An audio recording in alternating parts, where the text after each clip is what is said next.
تصادم ہوا تھا، اس تصادم کو اس کا ذکر اس نے پہلی مرتبہ کیا ہے، جس کی وجہ سے ہم آج تک مطلب کہ تاریخ نویسی میں مغرب اور مشرق دونوں کو ایک دوسرے سے متصادم دیکھتے ہیں، ان کی تہذیب کو بھی، ان کے کلچر کو بھی، اور ان کے لوگوں کو بھی، ان کی قوموں کو بھی۔ تو یہ تقسیم جو ہے پہلے ہمیں ہیروڈوٹس کے ہاں نظر آتی ہے۔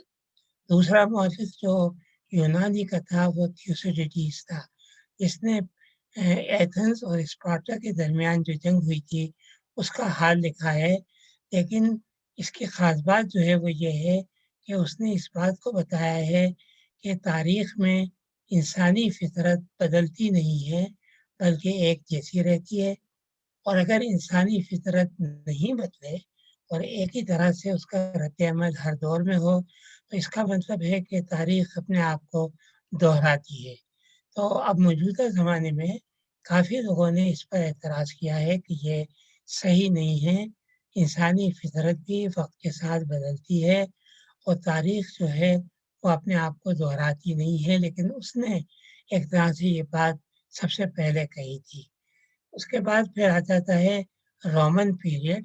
رومن پیریڈ کے جو ہسٹورینس ہیں، اب انہوں نے چونکہ رومن بڑی امپائر بن گئی تھی تو ایک لحاظ سے انہوں نے امپائر کی تاریخ لکھی ہے، اور جب امپائر کی تاریخ لکھی جاتی ہے تو اس کے اندر نئی قومیں جن کو انہوں نے شکست دی تھی، جن ملکوں پہ قبضہ کیا تھا، ان کا ذکر ہے، تو تاریخ ایک طرح سے وسیع ہو جاتی ہے، اور تاریخ ایک طرح سے امپیریل ہو جاتی ہے رومن پیریڈ کے اندر۔ اس کے اندر اب آپ کو مختلف ایشیا کی اقوام بھی ملتی ہیں، اس کے اندر یورپ کی اقوام بھی ملتی ہیں۔ اچھا، اور لیکن اس کے بعد تاریخ میں یورپ کے اندر جو تبدیلی آتی ہے وہ آتی ہے روشن خیالی کے زمانے میں، جس کو ہم انلائٹنمنٹ کہتے ہیں۔ انلائٹنمنٹ کے زمانے میں سب سے پہلے والٹیر نے ایک اصطلاح استعمال کی جو ہم آج بھی استعمال کرتے ہیں، وہ استعمال کی تھی اس کی فلسفی آف ہسٹری، کہ تاریخ کا اپنا فلسفہ ہوتا ہے۔ تاریخ کی واقعات کو محض مطلب کہ پڑھنا ہی نہیں چاہیے بلکہ تاریخ کے فلسفے کو بھی سمجھنا چاہیے۔ اور اس نے جو ایک بڑی اہم بات کہی ہے وہ یہ ہے کہ اب تک مورخ تاریخی واقعات کو بیان کر دیتے تھے، لیکن ان کے کہ وہ واقعہ کیوں ہوا ہے اس کی وجہ بیان نہیں کرتے تھے۔ تو والٹر نے کہا کہ جب تک آپ تاریخی واقعات کی وجوہات کو بیان نہیں کریں گے اور جب تک ان واقعات کے اثرات کو بھی نہیں بیان کریں گے اس تاریخ کی کوئی اہمیت نہیں ہوگی۔ چنانچہ اس نے خود نے بھی مطلب کہ تاریخ لکھی جو جو جو سمجھیے کہ پورے فرانس سے لے کر اور جرمنی تک اس وقت کوئی ملک کی سرحدیں نہیں تھیں، لیکن اس نے پوری مطلب کہ تاریخ خود بھی لکھی، لیکن ظاہر ہے کہ والٹیر کوئی مورخ نہیں تھا، لیکن اس نے تاریخ کو ایک نئی جہت جو ہے وہ اس نے مطلب کہ ضرور دی۔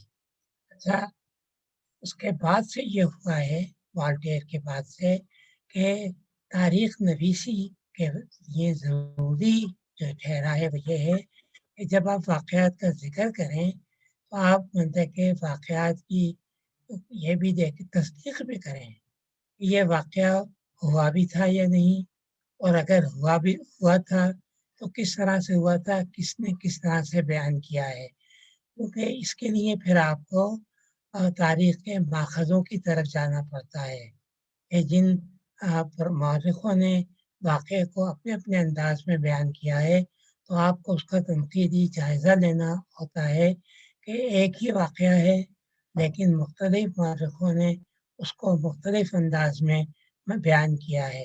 تو اس لیے تاریخ نویسی میں جو ایک چیز ضروری ٹھہری وہ یہ ہے کہ حوالہ جات جو ہیں وہ دینے چاہیے، اور آپ نے جہاں سے بھی اس واقعے کے بارے میں تصدیق کی ہے اس کے ماخذوں کو بھی بیان کرنا چاہیے تاکہ تصدیق ہو سکے کہ یہ واقعہ ہوا تھا اور اس کا ماخذ یہ ہے۔ تو حوالے جات دینے کی ابتدا جو ہے وہ ہوئی۔ روشن خیالی کے زمانے ہی میں ایک اہم تبدیلی جو تاریخ نویسی میں آئی ہے وہ اسکاٹ لینڈ کا ایک مورخ تھا، مطلب کہ اس نے تاریخ میں جغرافیہ کے اثرات کو، آب و ہوا کے اثرات کو اس نے بیان کیا ہے۔ یہ پیٹر اسٹرن تھا اس کا نام۔ اس نے یہ کہا ہے کہ تاریخ نویسی تاریخ پر یا قوموں پر آب و ہوا کے کیا اثرات ہوتے ہیں۔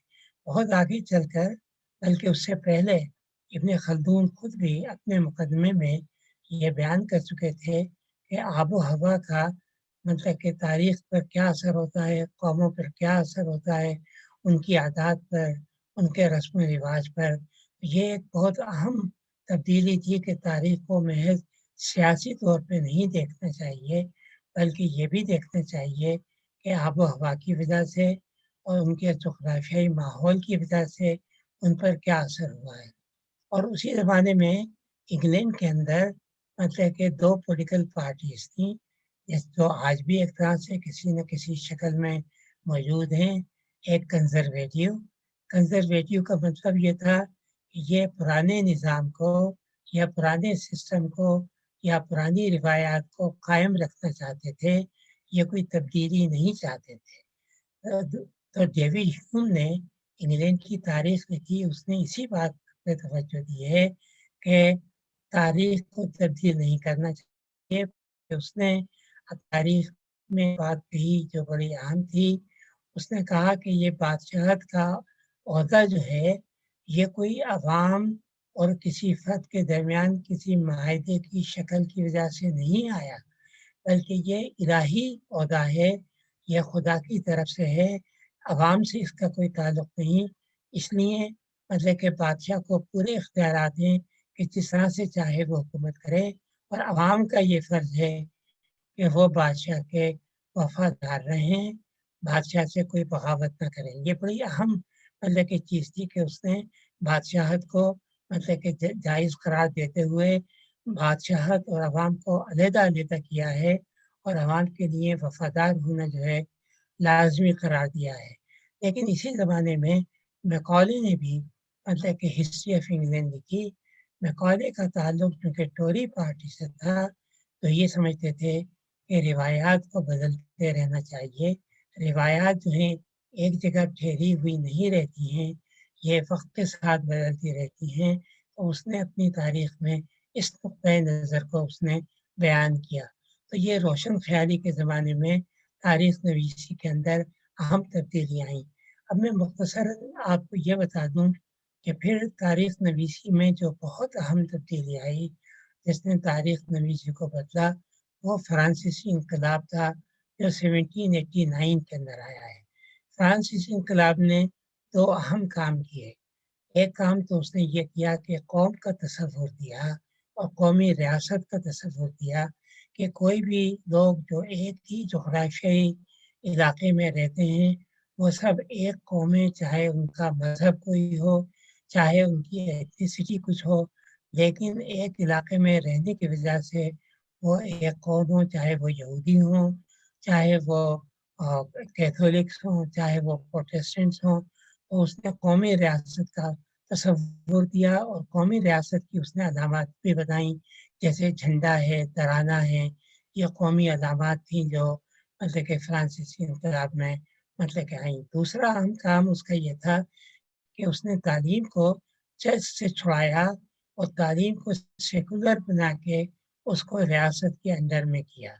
جب ریاست کے انڈر میں تعلیم آئی تو معاشرہ جو تھا وہ ایک طرح سے سیکولر ہو گیا، کیونکہ اب معاشرہ جو ہے وہ چرچ کی تعلیمات کے ذریعے سے تاریخ کو نہیں دیکھ رہا تھا، بلکہ قومی نقطۂ نظر سے اور سیکولر نظر سے دیکھ رہا تھا۔ اور اس کے بعد جو ایک اہم تبدیلی آئی تاریخ نویسی میں یورپ کے اندر، وہ صنعتی انقلاب تھا۔ صنعتی انقلاب نے مطلب کہ معاشرے کے اندر طبقاتی شعور بیدار کیا۔ بورژوا طبقہ اور ورکنگ کلاس، یہ طبقاتی تقسیم جو تھی وہ صنعتی انقلاب کی وجہ سے آئی۔ اس لیے مطلب کہ تاریخ بھی اب یا تو بورژوا طبقے کے نقطۂ نظر سے لکھی جانے لگی اور یا ورکنگ کلاس کے نقطۂ نظر سے۔ یہ میرے خیال سے بہت اہم تبدیلیاں تھیں جو مغرب کے اندر آئی ہیں، اور آگے چل کر جو دوسرے نظریات آئے ہیں ان پہ ہم مختصر بات کریں گے۔ اچھا ادھر جب ہم مشرق میں دیکھتے ہیں تو مشرق کے اندر ایک تو اگر ہم دیکھیں تو اسلامی تاریخ ہے. اسلامی تاریخ جو ہے وہ جو بالکل ابتدائی تاریخ ہے اس کو وہ کہتے تھے الایام. الایام میں قبائل کی تاریخ ہوتی تھی جو ایک زمانے تک تو زبانی تھی لیکن بعد میں لکھی گئی. پھر اس کے بعد تاریخ کا ایک دوسرا نقطہ نظر آیا, اس کو وہ کہتے تھے وقائع. وقائع کا مطلب یہ ہے کہ اینلس ہسٹری, ایک سال کے واقعات جو ہیں ان کو بیان مطلب کہ کر دیا جائے.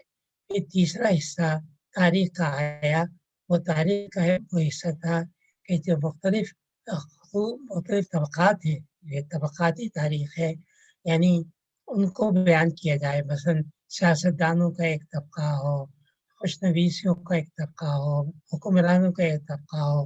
تو اس لیے آپ دیکھیں گے اسلامی تاریخ میں بہت سے ان کے عنوان ہیں طبقات کے, طبقات ناصری اور یہ تو الایام, وقائع, طبقات.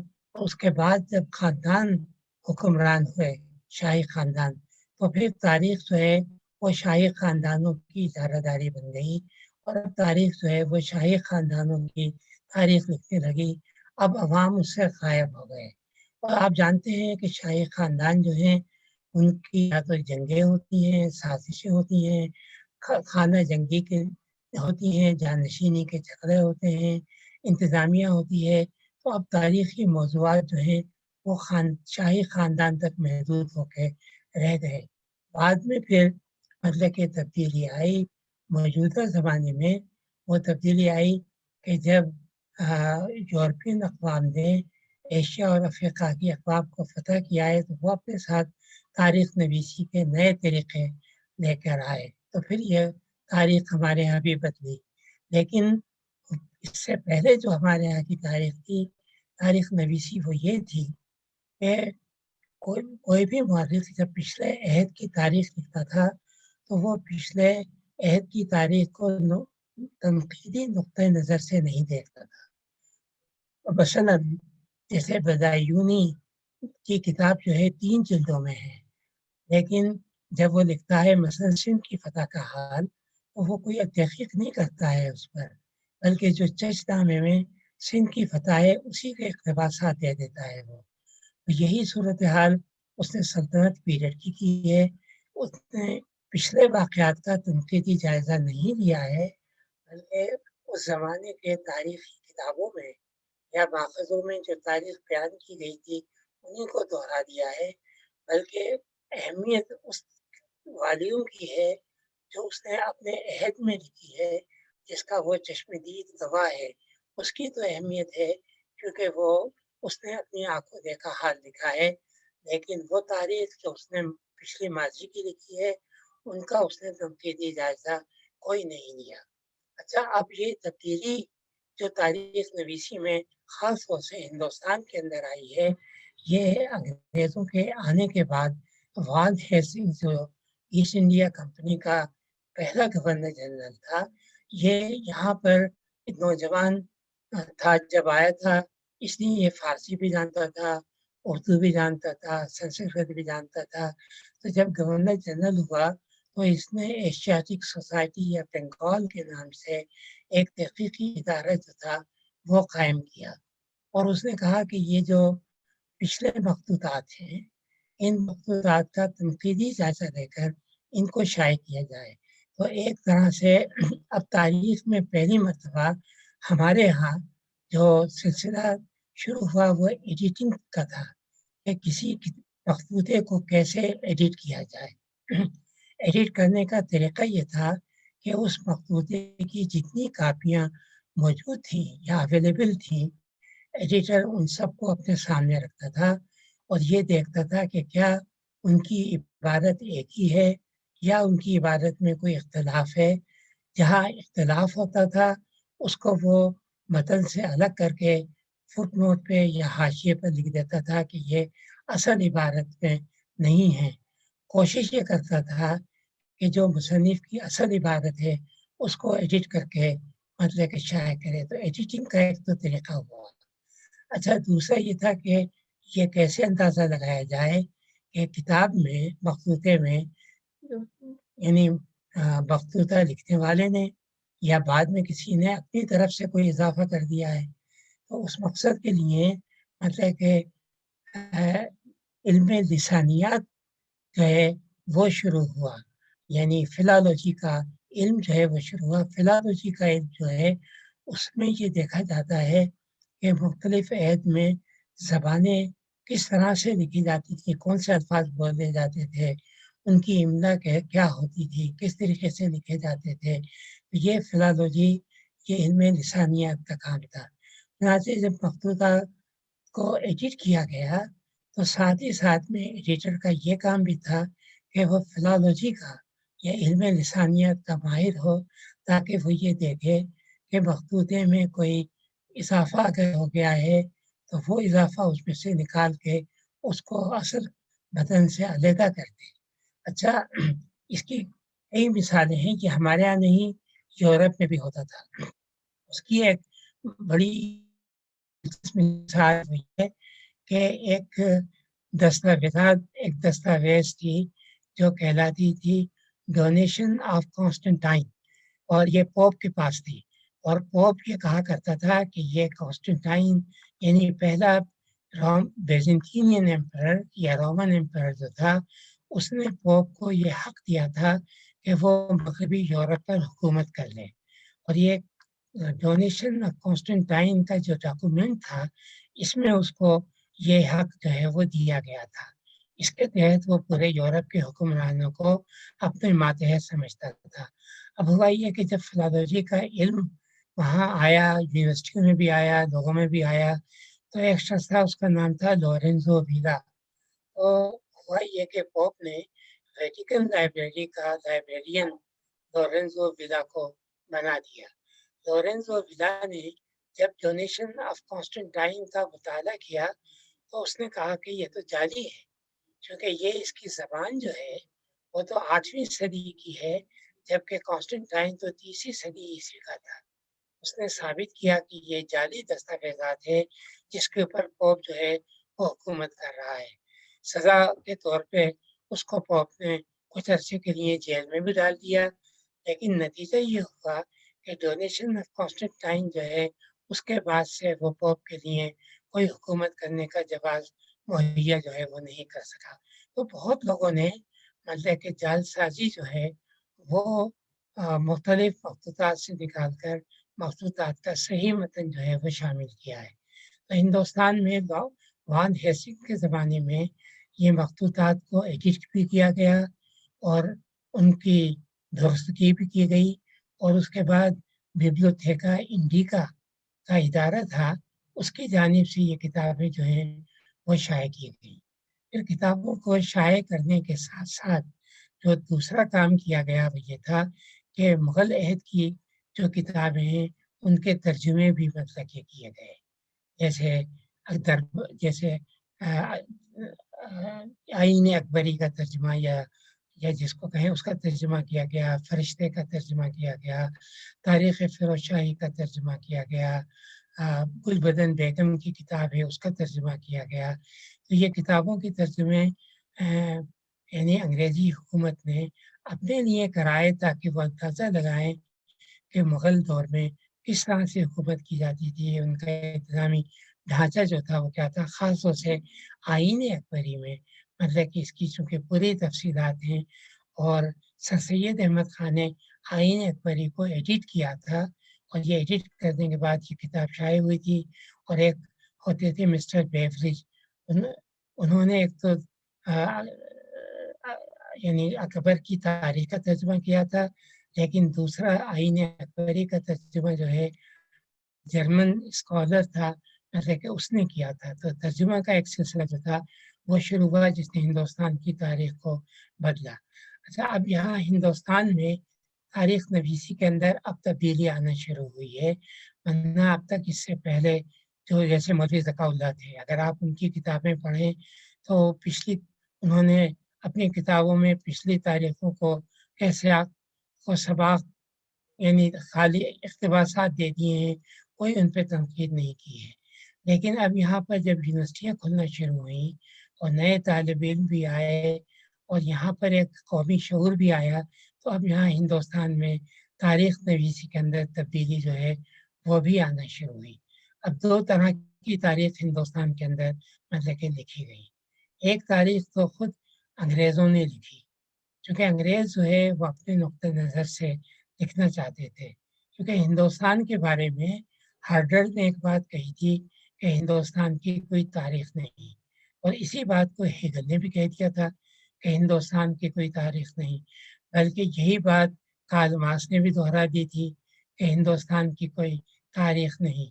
اچھا، یہ ایک ذہن میں بیٹھا ہوا تھا، اس لیے یہاں پر ابتدا کے اندر انگریز مورخوں نے کہا کہ چونکہ ہندوستان کی کوئی تاریخ نہیں، لہٰذا ہمیں اس کی تاریخ جو ہے وہ لکھنی چاہیے۔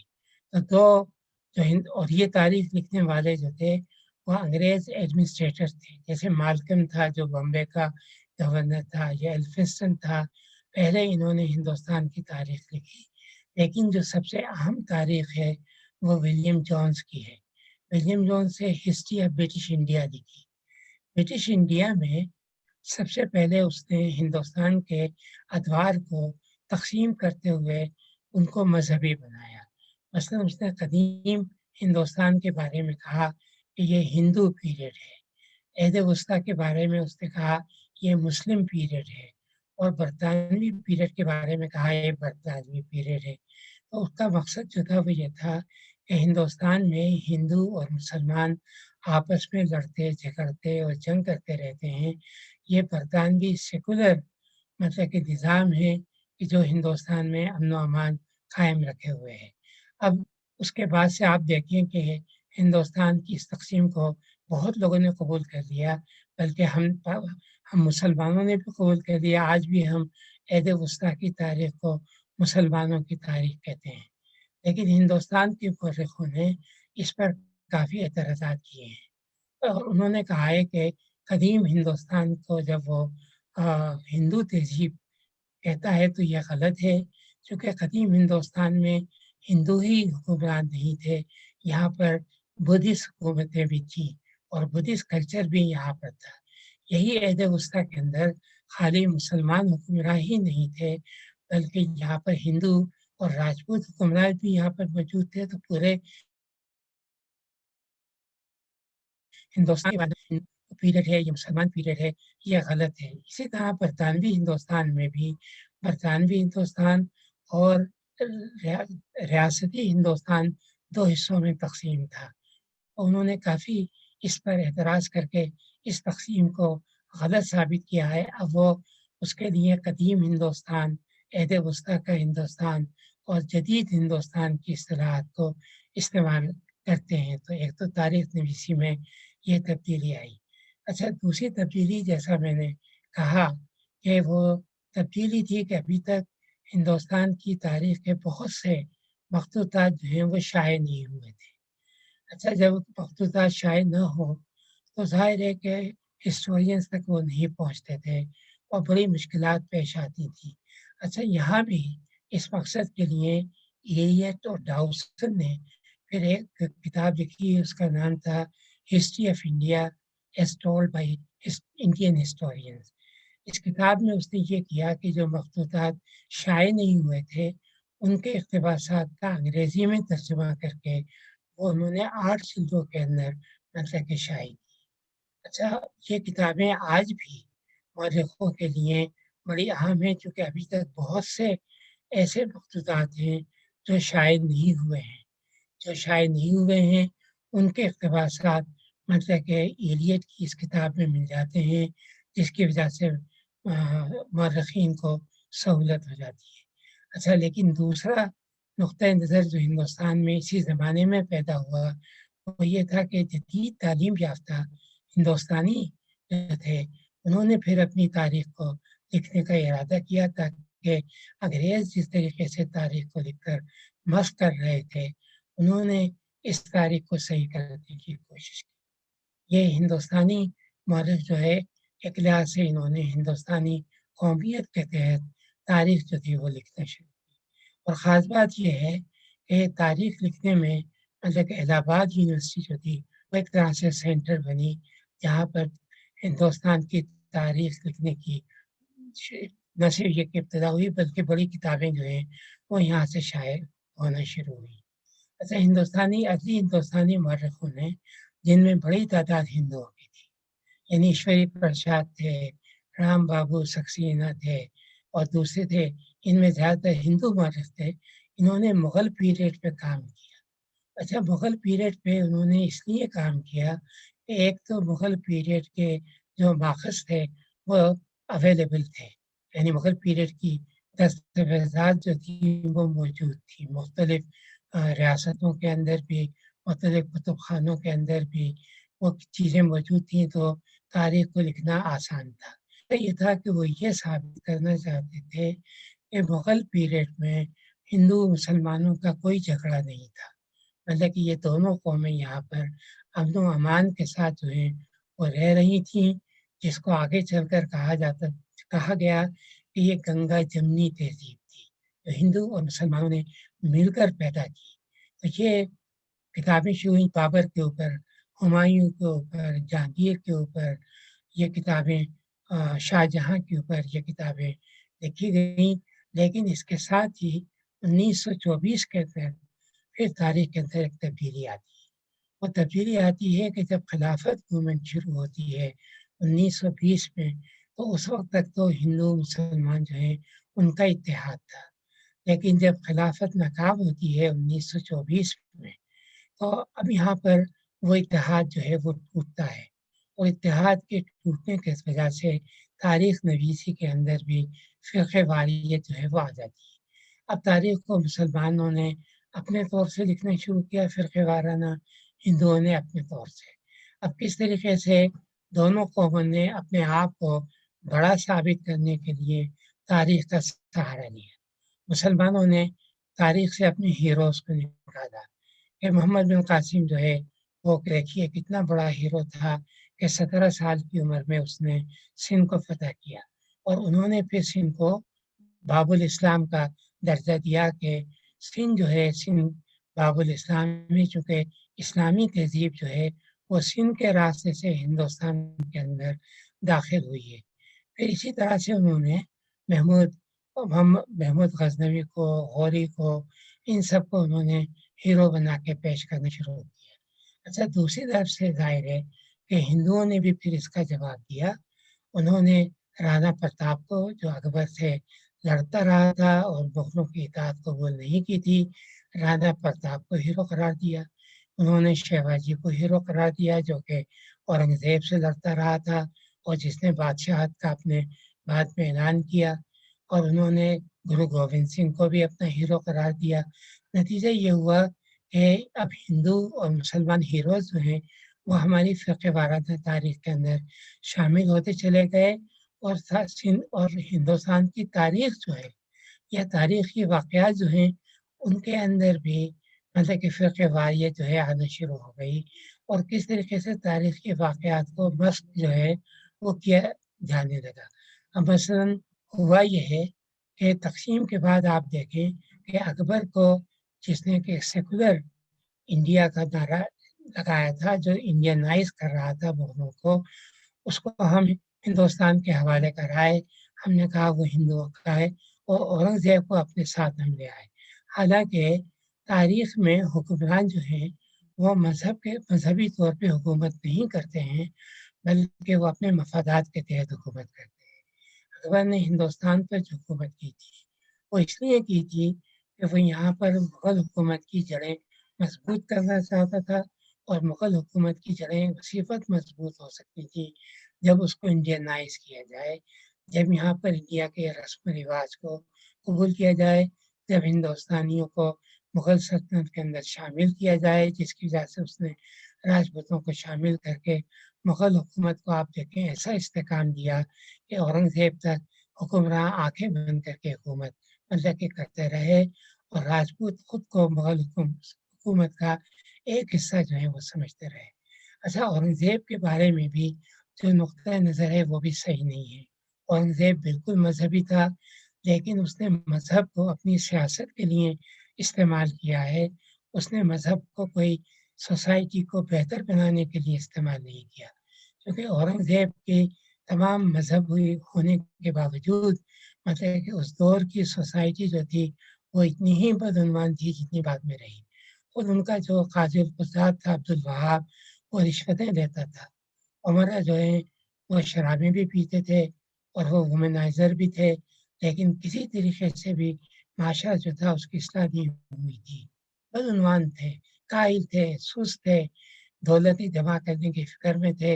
اورنگزیب ان کے کردار کو اپنے مذہبی ہونے کے باوجود ٹھیک نہیں کر سکا، بلکہ ایک موقع پر جب ایک دورانی نے اورنگزیب سے یہ سوال کیا کہ آخر آپ نے کیوں اتنے شیعوں کو بڑے بڑے عہدے دے رکھے ہیں، تو اورنگزیب نے جواب دیا کہ مذہب اور سیاست جو ہے دو الگ الگ چیزیں ہیں، ان کو آپس میں ملانے کی کوشش مت کرو، کیونکہ اس کا مفاد اس میں تھا، لہٰذا اس نے مفاد کے لیے مذہب کو استعمال کیا۔ ہم اس کو ایک پیر باصفہ بنا لیتے ہیں کہ وہ ٹوپیاں سی کر اور قرآن شریف لے کر گزارا کرتا تھا، یہ سارا تاریخ کو مسخ کرنا ہے۔ آپ تاریخ کو اس طرح سے دیکھیے کہ حکمراں سیاست کے لیے مذہب کو کیسے استعمال کرتے ہیں، اور خود اپنے ملک میں بھی دیکھ لیجیے کہ پاکستان بننے کے بعد کس طریقے سے مذہب کو سیاست کے لیے استعمال کیا جاتا رہا ہے، اور آج بھی مطلب کہ مذہب کو استعمال کیا جا رہا ہے۔ اور جادو ناتھ سرکار نے بھی مطلب کہ اورنگزیب کو فرقہ وارانہ نقطۂ نظر سے دیکھ کر، اور اس نے شیوا جی کی مطلب کہ بڑی تعریف کی، شیوا جی دی گریٹ اس کی کتاب ہے، اور اس وقت موجودہ ہندوستان کے اندر شیوا جی کو ایک بڑا ہیرو بنایا گیا ہے۔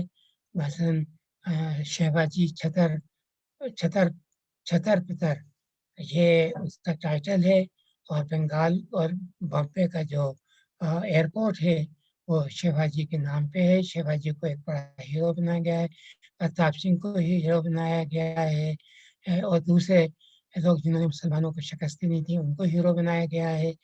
تو یہ تاریخ کو کس طریقے سے سیاست کے تحت بدلا جاتا ہے، یہ بھی ہمارے سامنے ہے۔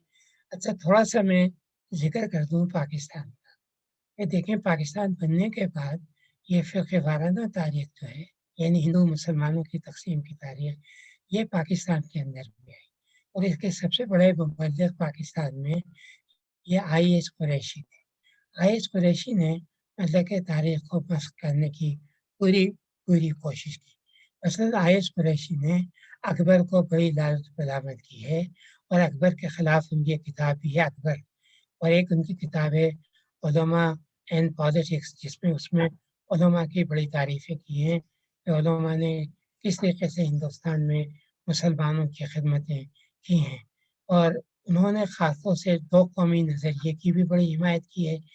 لیکن اپنی تاریخ جو انہوں نے لکھی ہے کہ مسلم کمیونٹی انڈین سب کانٹیننٹ، اس میں وہ لکھتے ہیں کہ جب بھی غیر ملکی غیر ملکی ہندوستان آتے تھے، غیر ملکی مسلمان ایران سے، وسط ایشیا سے، عرب سے، افغانستان سے، تو وہ ہندوستان میں آ کر اپنی شناخت کھو دیتے تھے اور یہاں کی مسلم کمیونٹی میں ضم ہو جاتے تھے۔ یہ بالکل غلط ہے، کیونکہ آج بھی آپ دیکھیں، آج تک مطلب کہ جو غیر ملکی مسلمان ہیں انہوں نے اپنی غیر ملکی شناخت کو قائم رکھ رکھا ہے۔